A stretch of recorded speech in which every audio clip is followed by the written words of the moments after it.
Bonjour, eh bien, bienvenue dans ce cours sur les variables aléatoires en première générale.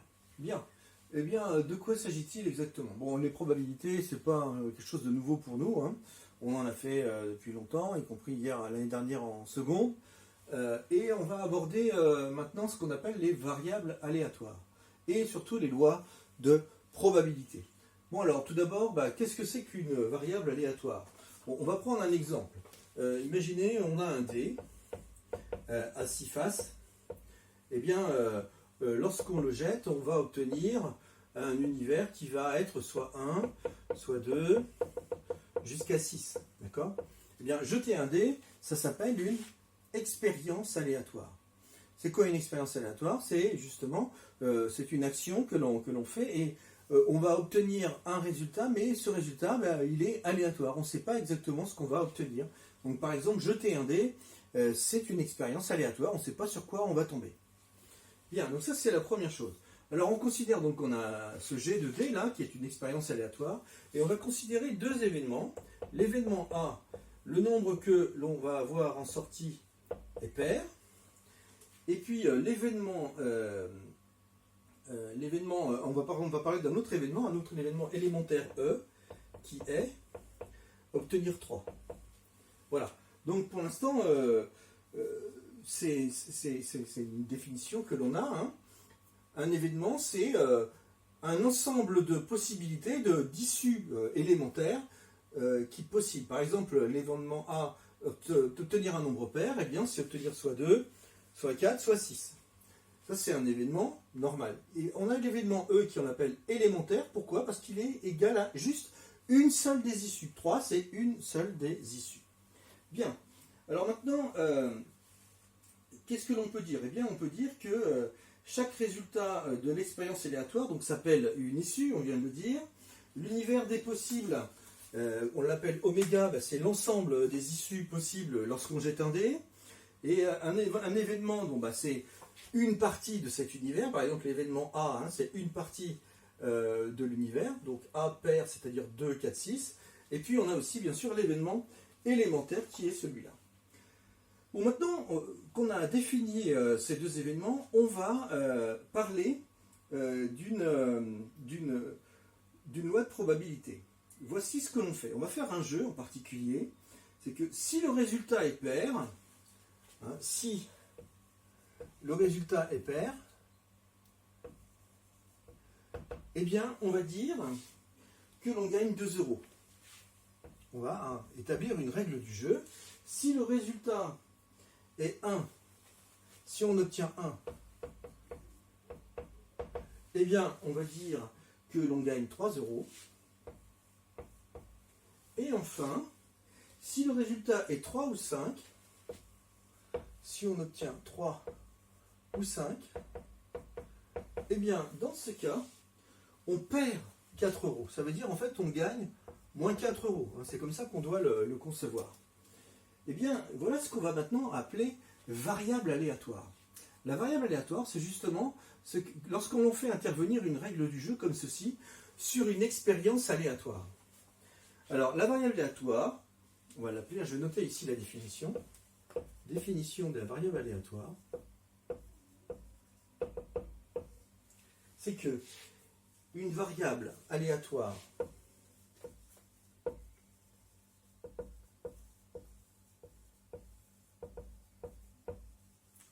grand X, c'est une fonction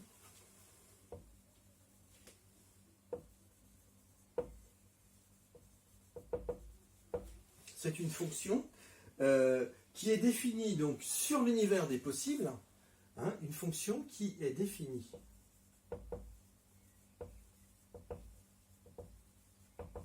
sur oméga,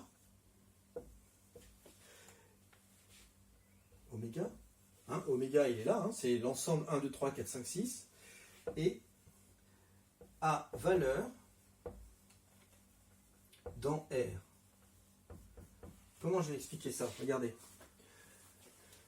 Si j'obtiens un nombre, si j'obtiens 1, c'est bien dans oméga 1, il est là, eh bien, je gagne 3 euros. Le 3 euros, lui, il est dans R.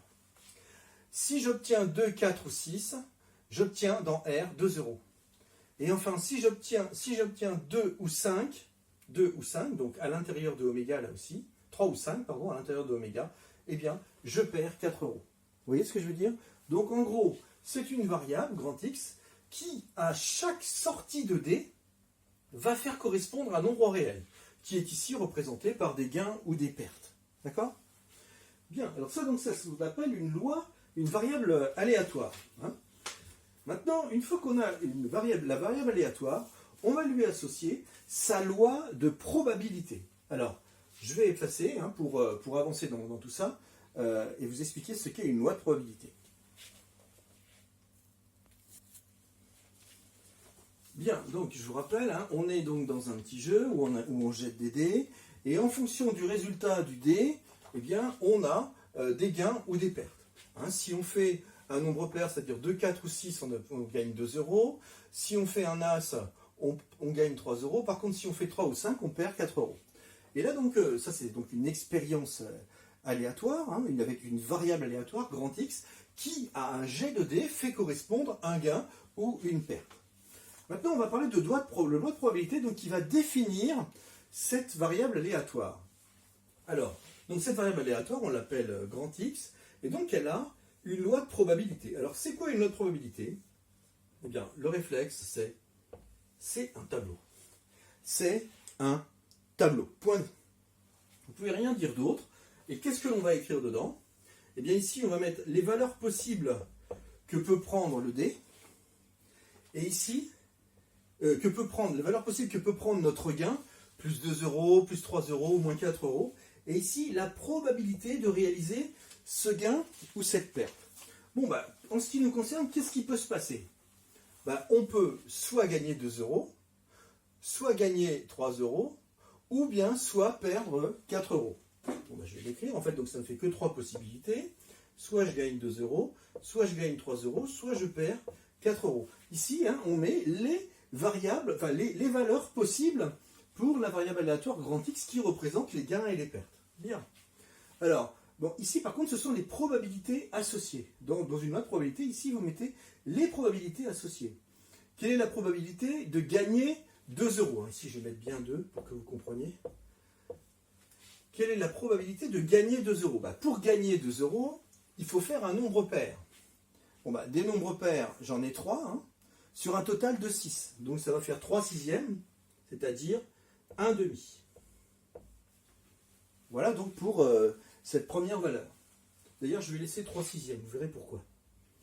Hein, il y a 3 chances sur 6 de faire un nombre pair avec un dé à 6 faces. De gagner 3 euros, bah là, il n'y en a qu'une seule possibilité, sur un total de 6. Et enfin, de perdre 4 euros, eh bien, il faut que je fasse soit 3, soit 5, c'est-à-dire 2 possibilités sur un total de 6. 2 sixièmes. Voilà, je viens d'écrire la loi de probabilité de la variable aléatoire grand X. Hein, quand dans un exercice, on vous dit donnez la loi de probabilité de la variable aléatoire grand X, vous devez construire un tableau comme celui-là, avec en haut les valeurs possibles de cette variable aléatoire. Ici, nous, c'est une variable aléatoire qui décrit les gains et les pertes à ce jeu. Et en dessous, les probabilités d'obtenir ces gains ou ces pertes. Bien. Alors, un truc tout simple, une fois que vous avez bâti votre loi de probabilité, qui est ce tableau, vérifiez bien que la somme des probabilités vaut 1. Alors, regardez, 3 sixièmes plus 1 sixième plus 2 sixièmes, ça fait bien 6 sixièmes, c'est-à-dire 1. Je fais une pause.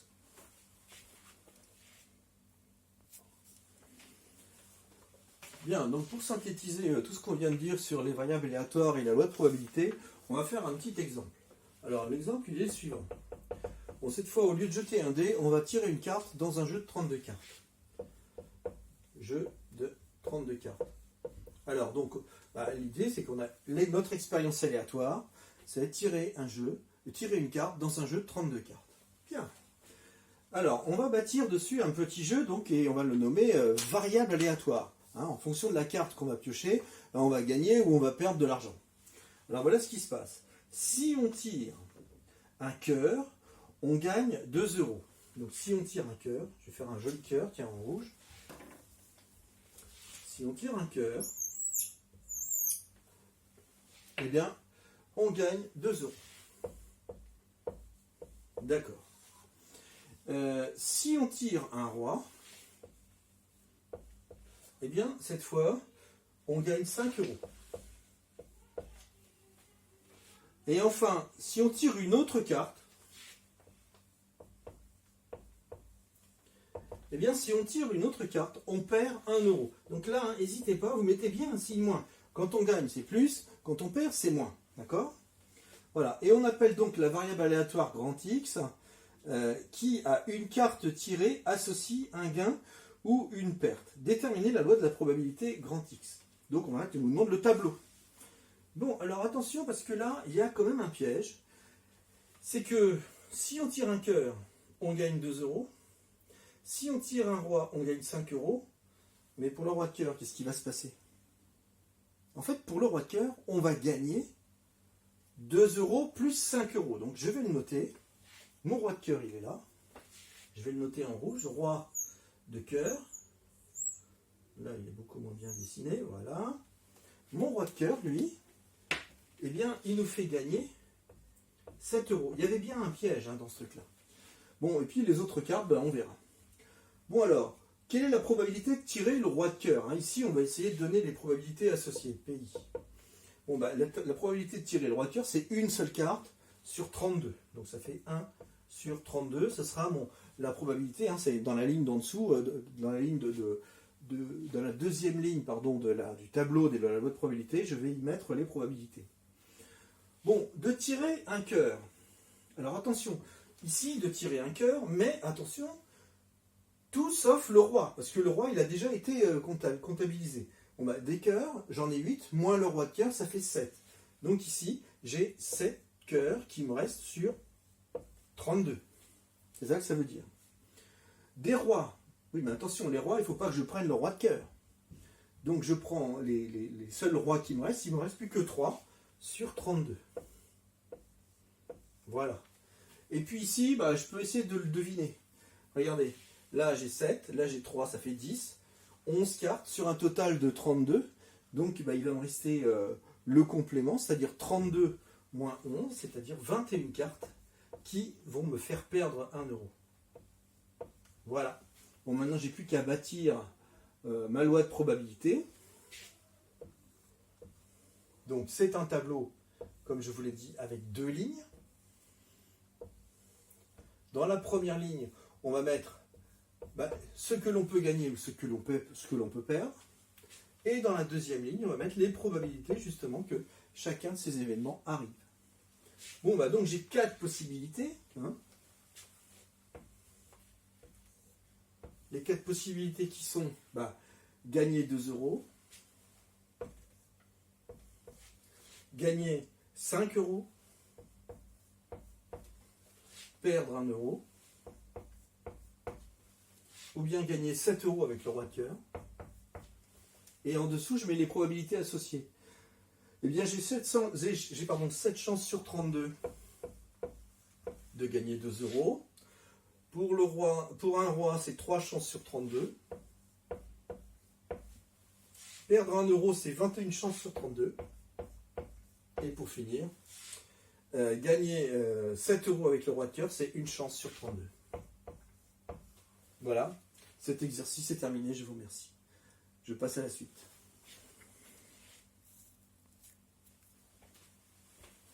Bien, alors maintenant on va parler d'une notion un peu plus récente qui s'appelle l'espérance, mais aussi la variance et enfin de l'écart type. Bon, alors l'espérance, c'est la moyenne. C'est la correspondance exacte avec le chapitre des statistiques. L'espérance, c'est la moyenne. Ça veut dire que quand je joue à un jeu qui est représenté par une expérience aléatoire, une variable aléatoire, eh bien en moyenne, je vais gagner combien? Tout à l'heure, on avait le jeu avec le tirage de cartes, là. En moyenne, est-ce que plutôt je perds ou est-ce que plutôt je gagne avec ce jeu? En moyenne, combien je gagne? Voilà. Bien, alors, l'espérance, c'est ça. Alors déjà, ça se note E de x. E de x, comme ceci, c'est l'espérance. Et comment est-ce qu'elle est calculée? Eh bien, quand vous avez ici donc la loi de probabilité, avec toutes les valeurs que peut prendre ma variable, c'est-à-dire tous les gains et les pertes que je peux faire avec ce jeu, et puis en dessous les probabilités associées à ces gains et ces pertes, eh bien l'espérance de cette loi de probabilité, de cette expérience, de cette loi, pardon, de cette variable aléatoire, c'est la somme des xi pi, ça s'écrit comme ça, des xi pi, i égale à 1 jusqu'à i égale n. En gros, ça veut dire quoi, ce somme? Ça veut dire qu'on va additionner, pour i égale 1, ça veut dire x1 p1, le somme, là, ici, ça veut dire plus, donc x1 p1, plus, pour i égale 2, x2 p2, plus jusqu'à n, c'est-à-dire xn pn. En gros, vous vous embêtez pas trop, hein, c'est juste ça fois ça, plus ça fois ça, plus ça fois ça, plus ça fois ça, plus ça fois ça, plus ça fois ça, jusqu'au bout. Voilà, et ainsi vous trouvez la moyenne. La deuxième notion, c'est la variance.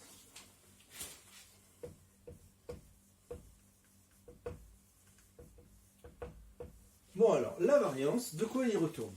Eh bien en gros, donc déjà on l'appelle V de x. Alors attention, la formule est un peu plus compliquée. Hein. Ici c'est la somme, pareil que pour tout à l'heure, hein, de i égale 1 à i égale n, multiplié par, alors, déjà, la probabilité, pi, facteur de xi moins l'espérance que l'on a calculé juste avant au carré.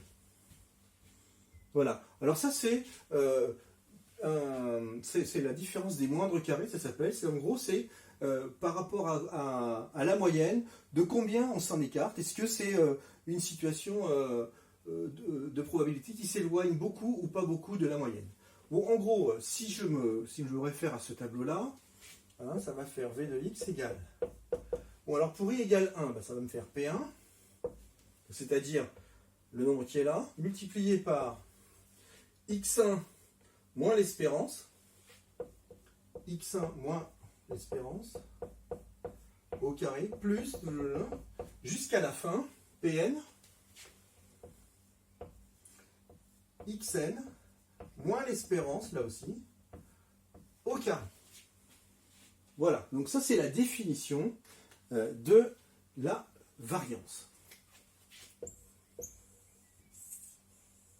Et ici c'est la définition de l'espérance. Voilà. Pour l'instant je ne vous demande pas de rattacher une notion particulière à ces deux valeurs. Il faut juste dire que si on me demande de calculer la variance, je fais ça fois ça, plus ça fois ça, plus ça fois ça jusqu'au bout. Et si on me demande de calculer la variance, je fais ça, le P1 là, multiplié par ça moins la variance, moins l'espérance au carré. Et je fais ça jusqu'au bout. À la fin, le dernier terme, ça sera Pn, facteur de xn moins l'espérance au carré. Ok? Et pour terminer, ce qu'on appelle l'écart type. Troisièmement, l'écart type.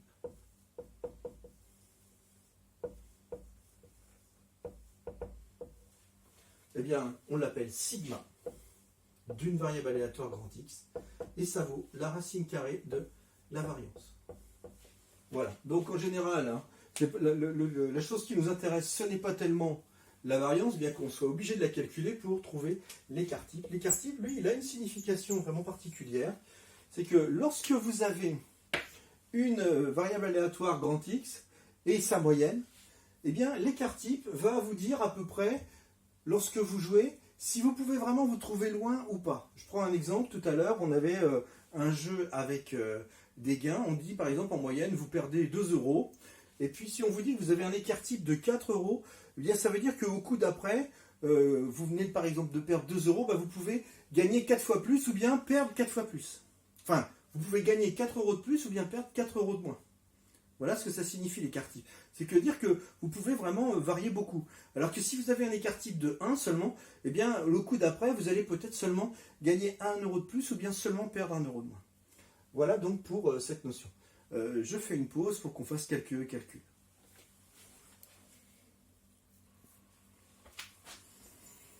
Bien, ben, maintenant on va faire une petite application avec l'espérance, la variance et l'écart type.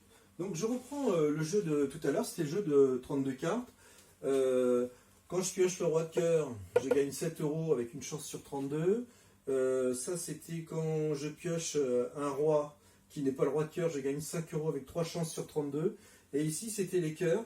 Hein, il me restait 7 cœurs sur les 8 vu qu'il y avait le roi de cœur qui était déjà pris. Et donc on gagnait 2 euros avec cette chance sur 32. Puis pour toutes les autres cartes, c'est-à-dire les 21 cartes qui restaient non gagnantes, ben on perdait 1 euro. Eh bien, la question qu'on nous pose ici, c'est calculer l'espérance, la variance, on en déduira l'écart type et puis on essaiera d'analyser tout ça. Bon, alors tout d'abord l'espérance.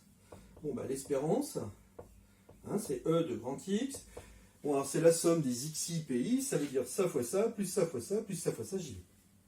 2 fois 7 sur 32, plus 5 fois 3 sur 32, moins 1 fois 21 sur 32, plus 7 fois 1 sur 32.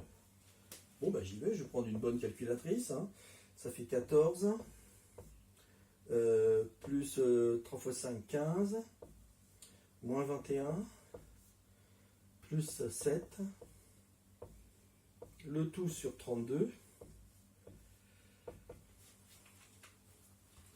Allez, j'y vais. Alors, 14 plus 15, ça fait 29. 29 moins 21, plus 7, je trouve 15. 15 sur 32. Bon alors 15 sur 32, divisé par 32, ça fait 0,468. Bon, je vais mettre environ 0,47. Hein, voilà, je trouve 0,47. Bon, bah ça me fait... ça veut dire quoi ça? D'abord, c'est des euros. Hein. Ça veut dire qu'en moyenne, à ce jeu, si je joue tout le temps, bah, en moyenne, à chaque partie, je vais gagner 47 centimes. Ça veut dire que si je joue 10 parties, eh bien, au bout de 10 parties, en moyenne, j'aurai 4,70 € dans ma poche. C'est ça que ça signifie. Bien. Maintenant, voyons voir. Ça, c'était le premièrement. On va calculer la variance. Mais surtout, la variance ne va pas nous intéresser. Après, on en prendra la racine carrée pour calculer l'écart type. Alors, ben, la variance, c'est parti. V de x. Alors, attention. Ça nous fait le PI, d'abord, on a dit donc 7 sur 32 multiplié par 2 moins l'espérance de x qui vaut 15 sur 32 au carré, plus jusqu'à la fin, plus 1 sur 32, facteur 2, 7, moins 15 sur 32, qui est mon espérance, au carré. Voilà. Bon, je vais regarder le calcul, hein, je ne vais pas le faire en live, je perds du temps, mais vous pouvez prendre votre calculatrice pour calculer tout ça. Et ici, on trouve environ 5,18. Très bien. Bon, ça veut dire que mon écart type, c'est la racine carrée de la variance, c'est-à-dire la racine carrée de 5,18, c'est-à-dire environ 2,28. C'est des euros aussi. En gros, qu'est-ce que ça signifie ce 2,28 €? Eh bien, ça signifie que, par exemple, si à la première partie, bah tiens, j'ai gagné, on va dire, j'ai gagné 2 euros. À la première partie, j'ai gagné 2 euros parce que j'ai sorti un cœur qui n'était pas un roi de cœur. Eh bien, à la partie suivante, je peux aller jusqu'à gagner 2 euros plus 2,28 €, c'est-à-dire 4,28 €, mais je peux aussi commencer à perdre de l'argent. Voilà ce que ça signifie. En fait, ce jeu, il est assez instable. Ça veut dire que quand vous avez gagné autour de 0, bah, vous pouvez gagner plus d'argent après, mais aussi beaucoup moins. D'accord? Ce jeu est instable, il est variable, il est très variable.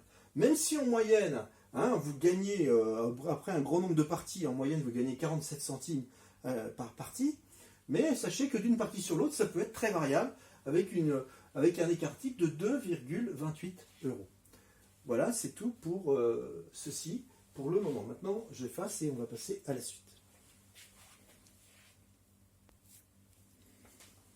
Bien, dernière petite chose concernant l'espérance, la variance et l'écart type, c'est la propriété suivante. Donc on imagine qu'on a une variable aléatoire, grand X,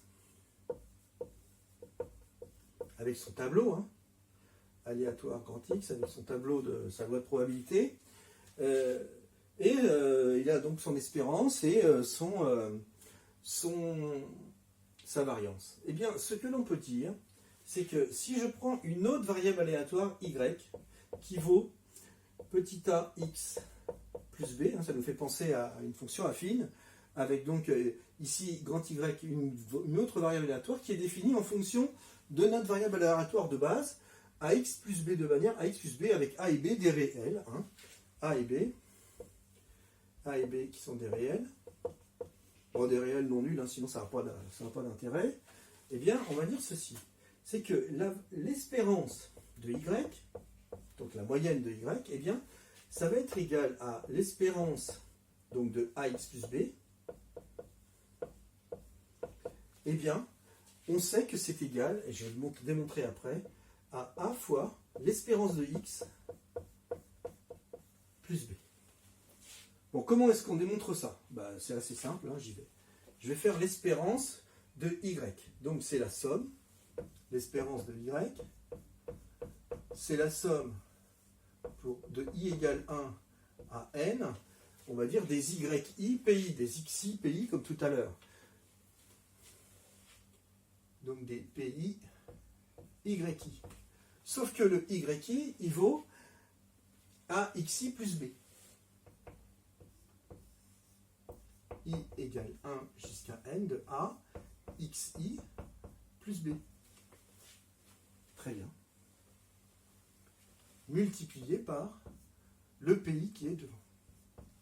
Ok. Donc l'espérance de y, ici c'est bien y que j'ai écrit. L'espérance de y, eh bien je vais le sortir. Donc ça nous fait, quand je développe ici, ça va faire a xi pi plus b pi. Donc la somme i égale 1 à n de a xi pi plus la somme de i égale 1 jusqu'à n de b pi. Très bien. Bon, le a, ici, il est facteur de tous les xi pi. Donc je peux le mettre en facteur et le sortir. Donc ça me fait l'espérance de y qui est égale à a fois la somme de i égale 1 jusqu'à n des xi pi. Ok? Plus le b pareil. Lui, le b, il est, attention, il est la somme, il est en facteur de tous les pi. Donc je le mets en facteur, ça fait b fois la somme de i égale 1 jusqu'à n des pi. Très bien. Bon, ici, je reconnais quoi? Je reconnais la formule de l'espérance de x. Donc, l'espérance de y, c'est égal à a fois l'espérance de x plus b fois quoi? Eh bien ici, c'est la somme des pi. Ça veut dire, si je prends mon tableau, si je refais mon tableau de tout à l'heure, les pi sont là, la somme des pi, ça veut dire que je vais additionner toutes ces cases-là. Mais nous, on sait que tout ça, ça vaut 1. Donc la somme des pi, ici, vaut 1. Donc b fois 1. B fois 1, ça fait b. Voilà, ça c'est donc la formule que je voulais démontrer. Si je prends une variable aléatoire grand Y qui est définie en fonction de la variable aléatoire grand X sous la forme grand Y égale a fois x plus b, eh bien l'espérance de grand Y s'exprime en fonction de l'espérance de x sous la forme a fois l'espérance de x plus b. Voilà, je fais une pause.